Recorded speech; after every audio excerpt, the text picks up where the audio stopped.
जैश सरगना मसूद अजहर पर यूएनएससी में चीन ने एक बार फिर लगाया अड़ंगा। ग्लोबल टेररिस्ट घोषित करने के प्रस्ताव पर लगाया वीटो। चीन के रवैये पर भारत ने जताई नाराजगी। चीन के वीटो से मसूद को अंतर्राष्ट्रीय आतंकी घोषित करवाने वाला प्रस्ताव हुआ रद्द। फ्रांस, अमेरिका और ब्रिटेन ने यूएनएससी में लाया था यह प्रस्ताव। भारत ने सुरक्षा परिषद के सभी 15 सदस्यों को मसूद के आतंकी गतिविधियों के सबूत कराए मुहैया। विदेश मंत्रालय ने प्रस्ताव लाने वाले देशों का जताया आभार। समर्थन करने वाले देशों को भी धन्यवाद दिया। स्थायी सदस्यों अमेरिका, फ्रांस, ब्रिटेन और रूस ने मसूद पर बैन का किया समर्थन। फ्रांस, ब्रिटेन और अमेरिका ने यूएनएससी में मसूद अजहर को ग्लोबल टेररिस्ट घोषित करवाने के लिए 27 फरवरी को लाया था प्रस्ताव। चौथी बार जैश सरगना मसूद को बचाने वाले चीन से नाराज यूएनएससी के सदस्यों ने दी चेतावनी। कहा, यदि चीन का रवैया नहीं बदला तो परिषद के सदस्य देश अन्य कदम उठाने पर हो सकते हैं मजबूर।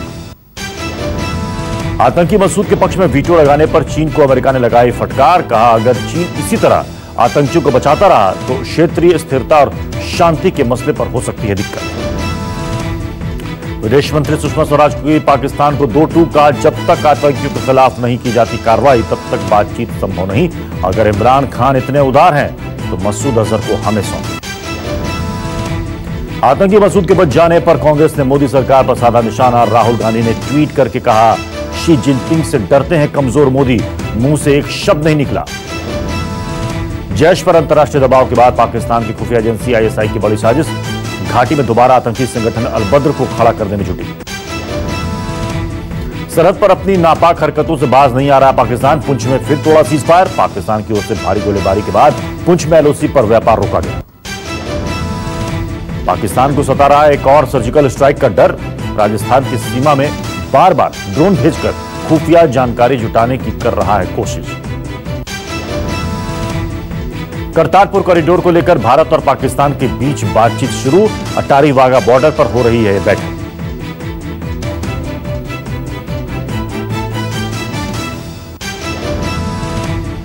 समझौता एक्सप्रेस ब्लास्ट केस में आज पंचकुला की विशेष एनआईए कोर्ट में होगी सुनवाई।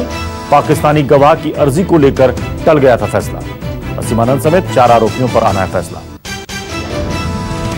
राफेल डील केस में आज पुनर्विचार याचिकाओं पर सुप्रीम कोर्ट में होगी सुनवाई। मामले में लीक दस्तावेज पर केंद्र ने दाखिल किया है नया हलफनामा।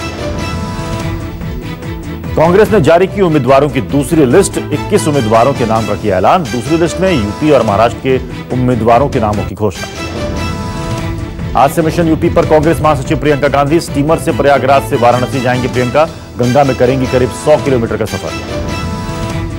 कर्नाटक में कांग्रेस जेडीएस के बीच सीटों का बंटवारा। 28 में से 20 सीटों पर कांग्रेस जबकि 8 सीटों पर जेडीएस लड़ेगी चुनाव।